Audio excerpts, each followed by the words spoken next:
It was 1963.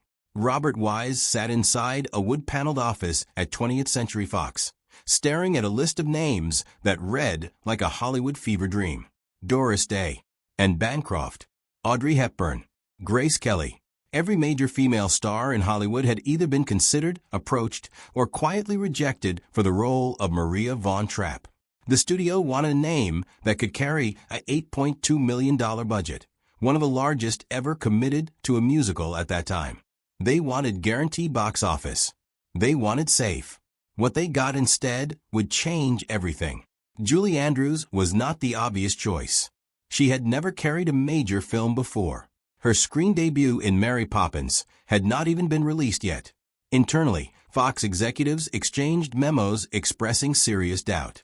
One producer reportedly called her casting a significant financial gamble. The word gamble was underlined. But director Robert Wise had seen her on Broadway. He had watched her command a stage with something that couldn't be manufactured, a stillness underneath the power, a quiet that made audiences lean forward. He fought for her, hard. What most people never knew was how close the studio came to overruling him entirely. There were closed-door meetings in late 1963 where her name was nearly removed from the shortlist. The pressure came from the top. Numbers were cited. Projections were drawn. And then Mary Poppins screened for the first time. The room went silent in a very different way. Suddenly, the gamble looked like genius. Andrews was locked in. Contracts were signed. The machinery moved forward. But the casting war had left wounds.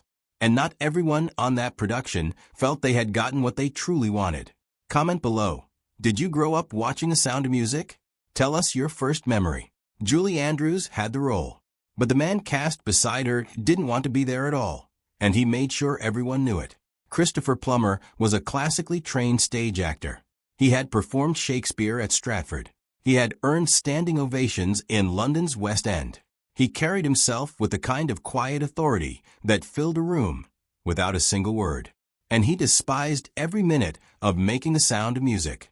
He said so himself not once, but repeatedly, across decades of interviews. He called the film The Sound of Mucus in private. He described the experience as being encased in honey. The sweetness of it suffocated him. The sentiment felt, to his refined theatrical sensibility, unbearable. But what the audience never saw was how that contempt played out on set.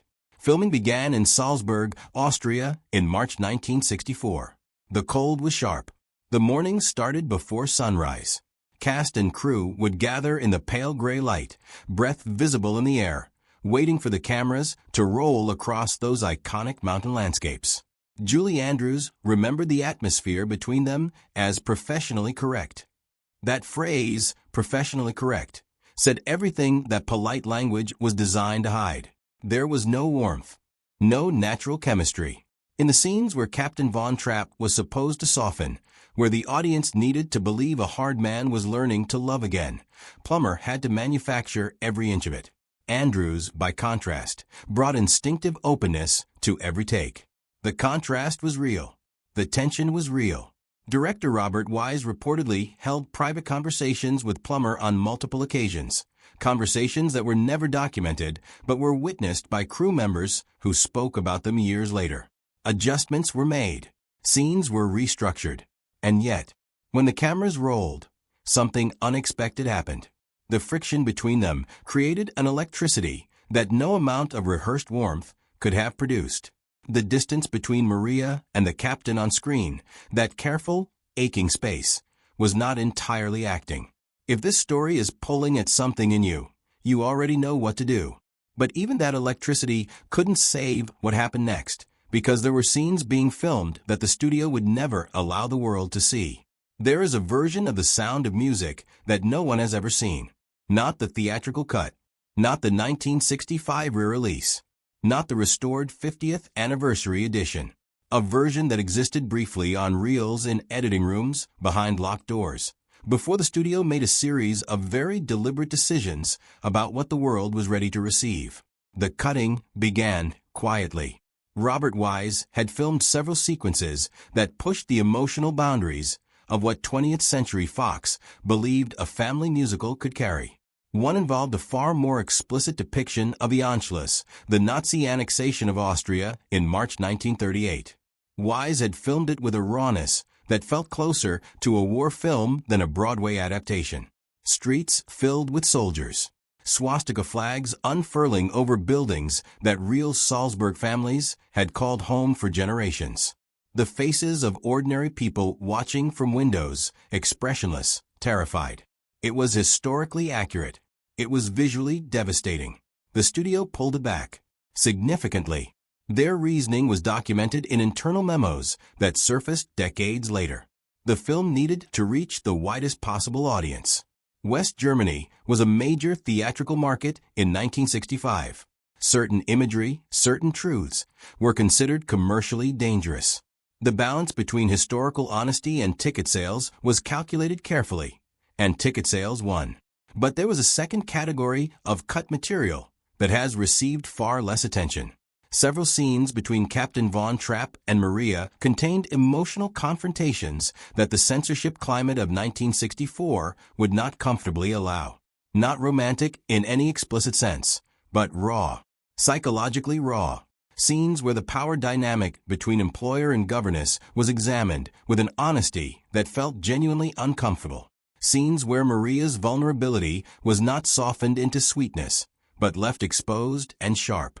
Andrews herself gave a carefully worded interview in 2005 where she acknowledged that some of the more complex emotional moments didn't survive the final edit. She did not elaborate. She did not need to. Those reels have never been formally confirmed as preserved. Whether they still exist, sitting in a climate-controlled vault somewhere beneath the Fox lot, no one has officially said. Thousands of fans have spent decades wondering what was left on that cutting room floor. What would you most want to see restored? But the cuts made in the editing room were nothing compared to the truth being quietly buried about the real family whose story this claimed to tell. Maria Von Trapp was real. That is the part most people know. What they do not know, what the film worked carefully to smooth over, is that the real Maria was nothing like the luminous, gentle woman singing barefoot through alpine meadows. She was difficult, forceful, at times, by the accounts of her own children, frightening. Agathe Von Trapp, one of the original 7 children, gave a series of interviews late in her life that quietly shattered the mythology the film had built. She described her stepmother as a woman of enormous energy and deep religious conviction, but also of volatile anger. A woman who could fill a room with warmth one moment and drain it completely the next. She was not always easy, Agathe said in one documented conversation. Those 5 words carried the weight of a lifetime. The real George Von Trapp, the cold, whistle-blowing captain portrayed by Plummer, was in reality remembered by his children as tender and loving. A man who sang with them willingly. A man who did not need to be softened by anyone's love because he had never hardened to begin with. The film reversed them. It took the warmth of the real George and transferred it to Maria's arc. It took Maria's genuine complexity, her edge, her severity, her iron will, and dissolved it into wholesomeness. The result was a story that was technically based on truth, but emotionally constructed from something else entirely. The real family escaped Austria in 1938, not dramatically over mountain passes as the film depicted, but quietly, by train, with papers in order. They simply walked across the border into Italy. No moonlit climbs. No Nazi searchlights cutting through the dark. When the film premiered in March 1965, several surviving Von Trapp family members attended. Their reactions were described by those present as gracious. That word, gracious, appeared in multiple accounts. Not moved, not grateful, not overwhelmed, gracious. The distance contained in that single word has never fully been explained. The family accepted the myth. They built a lodge in Vermont. They moved forward. But what they chose never to discuss publicly may matter more than anything they said. The family stayed silent. But one person connected to this film did not, and what she revealed in her final years threatened to reopen every carefully closed door. By 1966, The Sound of Music had earned $286 million at the global box office. It had saved 20th Century Fox from bankruptcy. It had made Julie Andrews the most recognizable female face in Hollywood. It had turned the Austrian city of Salzburg into a permanent pilgrimage site, a place where tourists still walk the same garden paths today, humming songs that were written in a Manhattan rehearsal room, not the Alps. The myth had become larger than the truth. And myths, when they grow that large, have a way of crushing the people standing underneath them. Julie Andrews felt it first. The warmth that audiences poured onto Maria, that unconditional, generational love, followed Andrews everywhere she went. Every role she attempted afterward was measured against a woman who had never fully existed. When she tried to move into more complex, darker material, the resistance was immediate and personal. Audiences wrote letters. Critics used words like disappointing. The ghost of Maria von Trapp sat in every theater seat, waiting to be satisfied. Andrews spoke about this burden with characteristic restraint. In a 1968 interview, she described feeling enormous gratitude and something that occasionally felt like a cage. She said it quietly. She smiled when she said it. Christopher Plummer carried his own version of the damage differently. For years, he deflected the film with sharp wit and theatrical disdain. But in his later memoir, In Spite of Myself, published in 2008, something shifted. He wrote about the experience with a complexity that his earlier dismissals had never allowed. He acknowledged the craft it had required. He acknowledged carefully that it had reached people in ways he had not anticipated and could not fully dismiss. He never said he loved it, but he stopped saying he hated it.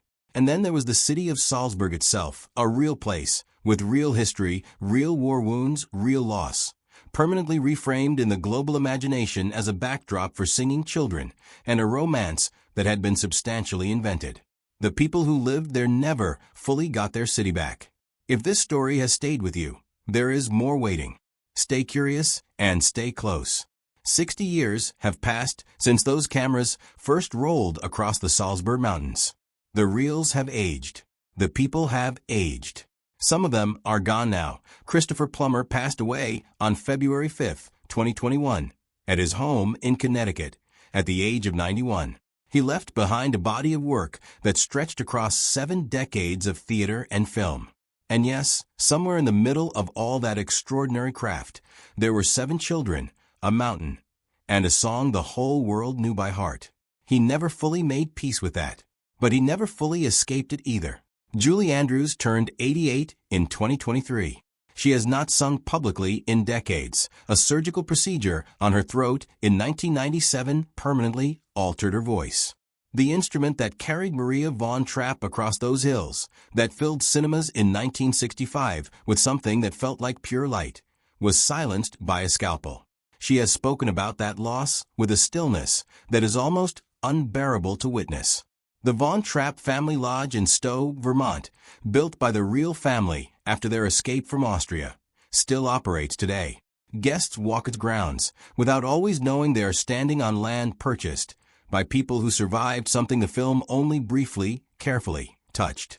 Real survival, real displacement, real silence. The Sound of Music remains the 3rd highest-grossing musical film in history when adjusted for inflation. It is screened every year in hundreds of cities. Children who were not yet born when Julie Andrews first put on that dress have grown up singing those songs without knowing the weight carried inside them.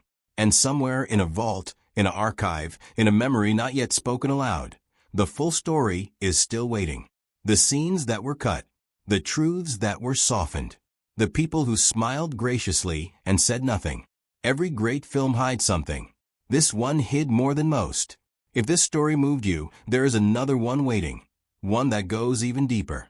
Stay curious. Stay watching.